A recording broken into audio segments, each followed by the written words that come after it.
कल्याणपूर्व चक्की नाका येथे दिनांक 7 डिसेंबर ते 1 जानेवारी पर्यंत कल्याणपूर्व महोत्सव 2024 चे आयोजन गुणगोपाल मंदिर चक्की नाका कल्याणपूर्व येथे आयोजित करण्यात आले। या कल्याणपूर्व महोत्सवामध्ये अनेक सांस्कृतिक कार्यक्रमाचे आयोजन करण्यात आले। आयोजक रिजवान खान, अक्षय साळवे, गोपीचंद जाधव यांनी या कार्यक्रमाचे आयोजन केले। यात महाराष्ट्राची लोकधारा, होम मिनिस्टर, जादूचे प्रयोग, लावणी, साईबाबा यांचे पथनाट्य, कराओके प्रोग्राम, दादू सालारे ऑर्केस्ट्रा, ज्युनियर आर्टिस्ट, लोकगीते, कोळी गीते, रेकॉर्ड डान्स, भीम गीते, हिंदी भोजपुरी लाईव्ह, लहान मुलांचे डान्स, महिलांसाठी खास हळदी कुंकुम, डबलवारी भजन, दशावतार नाटक, गायन स्पर्धा, हिंदी लाईव्ह ऑर्केस्ट्रा, दररोज महिलांसाठी लकी ड्रॉच्या माध्यमातून साडी वाटप, आठवड्यातून एकदा महिलांना सोन्याची नथ लकी ड्रॉच्या माध्यमातून, शेवटच्या दिवशी म्हणजे 1 जानेवारी रोजी लकी ड्रॉच्या माध्यमातून एक बाईक काढण्यात येणार आहे। असे अनेक सांस्कृतिक कार्यक्रमाचे आयोजन यावेळी करण्यात आले।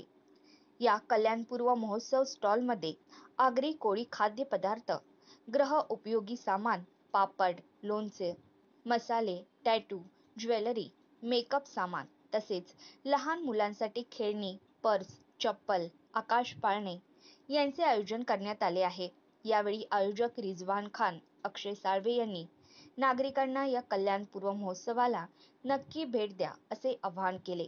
समस्त कल्याणकारांना दादूचा नमस्कार। आणि खरोखर मी आज खूप खुश आहे की कल्याणपूर्वच्या महोत्सवामध्ये दादूस आला रे हा कार्यक्रम होतोय। खास करून माझे मित्र, माझे बंधू रिजवानजी भाई आणि अक्षय तसंच गोपीचंद जाधव यांच्या आयोजनात अतिशय सुंदर हा महोत्सव सजलेला आहे। रोज या ठिकाणी नवीन नवीन कार्यक्रम आहेत। आज माझा प्रॉपर नृत्याचा, भारदार गाण्यांचा कार्यक्रम आहे, दादूस आला रे। आणि खरोखर आपल्या सगळ्यांना न्यूज चॅनल मार्फत मी खूप खूप शुभेच्छा देतोय। आज या कल्याणच्या या मैदानामध्ये खूप छान आयोजन, आपले सगळे मित्र, माझे बंधू आहेत यांच्याच आयोजनातून हा कार्यक्रम होतोय। आणि आजचा कार्यक्रम बघायला विसरू नका, खूप धमाल आहे।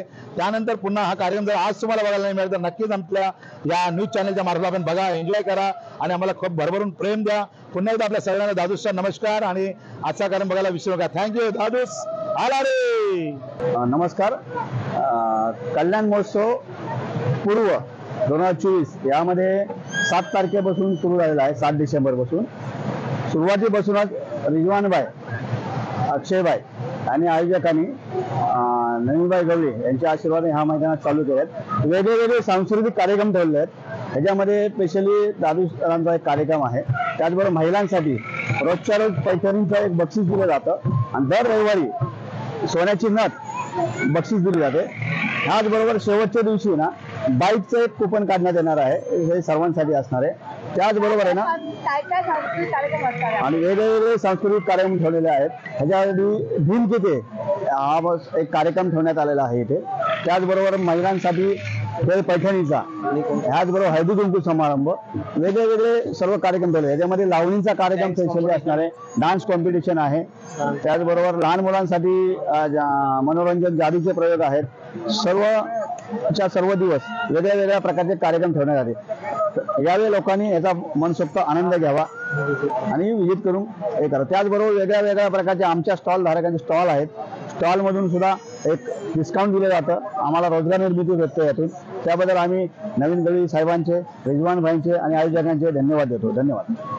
तर काय सांगणार आहे, आज आपण कल्याणपूर्व एवढा भव्य असा कल्याणपूर्व महोत्सवचे आयोजन केलेले, ते काय बोलणार आहे आपण इथलचे खूप जुने रहिवासी आहेत। आपलं कल्याणपूर्वमध्ये आपले नवीन दादा गवळी यांच्या इथे यांच्या ग्राउंडवरती आपण कल्याण महोत्सवचं आयोजन केलेलं आहे। तर आजच्या आयोजनामध्ये आपण दादूस यांना बोलवलं आहे, आपले आगरी कोळी समाजातले गाणे गाणारे, मराठी बिग बॉसमध्ये आलेले आपले दादूस यांना आज आम्ही आमंत्रण केलेलं आहे आपल्या कल्याणपूर्वमध्ये येण्यासाठी।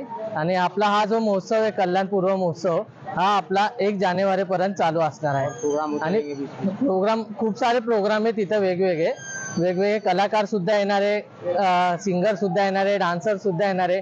आणि आम्ही रोजची इथे एक पैठणी आयोजन करतो लकी ड्रॉ कुपनच्या तर्फे। आणि दर रविवारी आमची सोन्याची नथ असते। आणि 1 जानेवारीला आम्ही इथं बाईक लकी ड्रॉ कुपन मध्ये बाईक आम्ही ठेवलेली आहे।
कल्याण डोंबिवली महानगरपालिकेच्या अप्रभाग क्षेत्र कार्यालयावर रिकामे हंडे घेऊन बैलगाडीतून स्थानिक नागरिकांसह भाजपाच्या वतीने मोर्चा काढण्यात आला।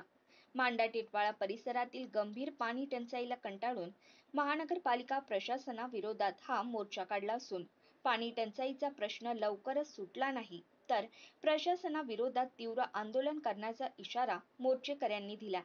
मागील अनेक महिन्यापासून नागरिकांना पुरेशा प्रमाणात पाणी मिळत नसल्यामुळे नागरिकांची मोठी गैरसोय होत होती। याबाबत पाणी पुरवठा विभागाचे उपकार्यकारी अभियंता सराफ यांच्याकडे वारंवार पाठपुरावा करूनही कोणतीच उपाययोजना करण्यात आली नव्हती। अखेर नागरिकांनी संतप्त होत रिकाम्या हंड्यांसह अप्रभाग कार्यालयावर भाजपाच्या वतीने बैलगाडी मोर्चा काढला। या मोर्चाचे नेतृत्व भाजपाचे मोना मंडळ अध्यक्ष शक्तिमान भोईर यांनी केले होते। धरण आमच्या उशाला, कोरड मात्र घशाला, पाणी आमच्या हक्काचे, नाही उपअभियंता सराफांच्या मालकीचे, पाणी आता नियमित मिळालेच पाहिजे, पालिकेला जाग आलीच पाहिजे, अशा घोष वाक्याचे फलक हातात घेऊन घोषणांनी परिसर दणावून टाकला।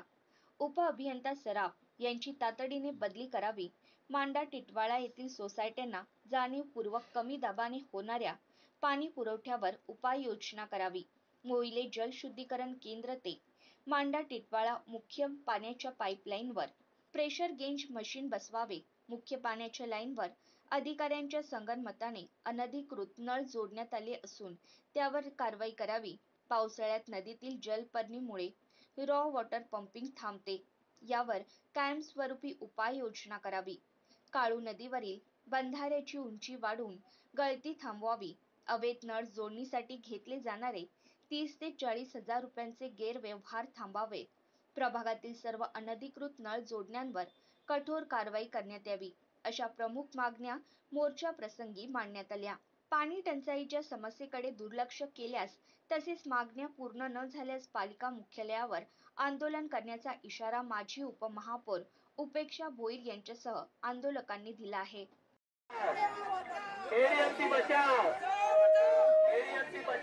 कित्येक महिने आम्ही आपल्याला सगळ्यांनाच माहिती आहे, गेली 4 ते 5 वर्षे झाले नगरपालिकेचे इलेक्शन, स्थानिक स्वराज्य संस्थेचे इलेक्शन झालेले नाही, त्याच्यामुळे प्रशासकीय राजवट चालू आहे आणि त्याच्यामुळे जो दबाव आम्ही जो कुठल्याही कामाचा पाठपुरावा करत होतो, जो दबाव पडत होता तो आता पडत नाही आणि त्याच्यामुळे आम्हाला आंदोलनाशिवाय कुठलाच मार्ग आता उरलेला नाही। आज मांडा टिटवाळा परिसरात आपल्याला सगळ्यांना माहिती आहे की गेल्या 2 वर्षापूर्वी देखील आपण 4 ते 5 हजार मांडा टिटवाळा वासियांच्या सोबत मोर्चा काढलेला होता, तरी सुद्धा अद्याप कुठलीही ठोस उपाययोजना या मांडा टिटवाळकरांसाठी करत नाही। मांडा टिटवाळकर काही टॅक्स भरत नाहीत, हे काही वेळ आहेत का? हे आमच्या बायका वेळ आहेत का? पोराटारांना घेऊन आलेले आहेत, तिथे शाळांच्या दांड्या मारून आलेले आहेत, काय काय जण बिना आंघोळीचे आलेले आहेत, आंघोळीला पाणी नाही, मग सराफ इथे बसून करतो का? इथे उठून काहीच उपाययोजना हा अनिरुद्ध सराफ आल्यापासून इथे कुठल्याही प्रकारची काहीच योजना, कुठलाही काही त्रास असेल, पंपिंग बंद असेल, लाईट पुरवठा मोहिली प्लांटवर बंद असेल, काही विचारलं मला माहिती नाही, मग तुला माहिती नाही, मग तू उपअभियंता आहेस, या प्रभागाचा 10 प्रभागांचा उपअभियंता आहेस, मग तुला काहीच माहिती नाही तर सोड खुर्ची, जा तुला कुठे। केडएमसीचं अजून एक सांगते की कुठलाही सेवा निवृत्ती व्हायला कुठले अधिकारी असले, कामाचे कुठले अधिकारी असले की टाकले आमच्या अप्रभागाला. अप्रभागाचे काय मांडा टिटवाळकर किंवा असू दे, अप्रभागाचे सगळेच वॉर्ड असतील. आम्ही काय टॅक्स भरत नाही का? आम्हाला सोयी सुविधा करण्याचं तुमचं नियोजन करायचं नाही का? आज आमच्या मांडा टिटवाळ्याच्या मांड्याच्या वेस्ट भागात यायला बैलगाडी का आणण्याची वेळ आले? आज आम्ही हांडा घेऊन रस्त्यावर चालू शकत नाही. आमचे नातेवाईक येतात आमच्या घरी यायला घाबरतात.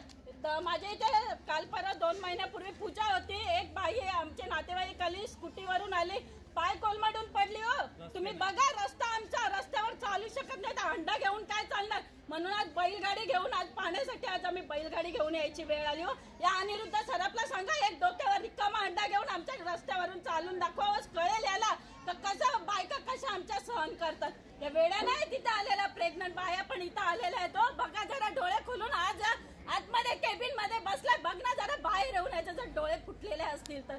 आज मी बोलते बायकांना कुठलाही अर्वाच्य शब्द काढू नका, पण बोलता बोलता इतका राग आमच्या मनाची आमच्या डोक्यात आहे, पण आम्ही सहन करून मूग गिळून आमच्या बायका चुपचाप येऊन सगळं राग सहन करतायत.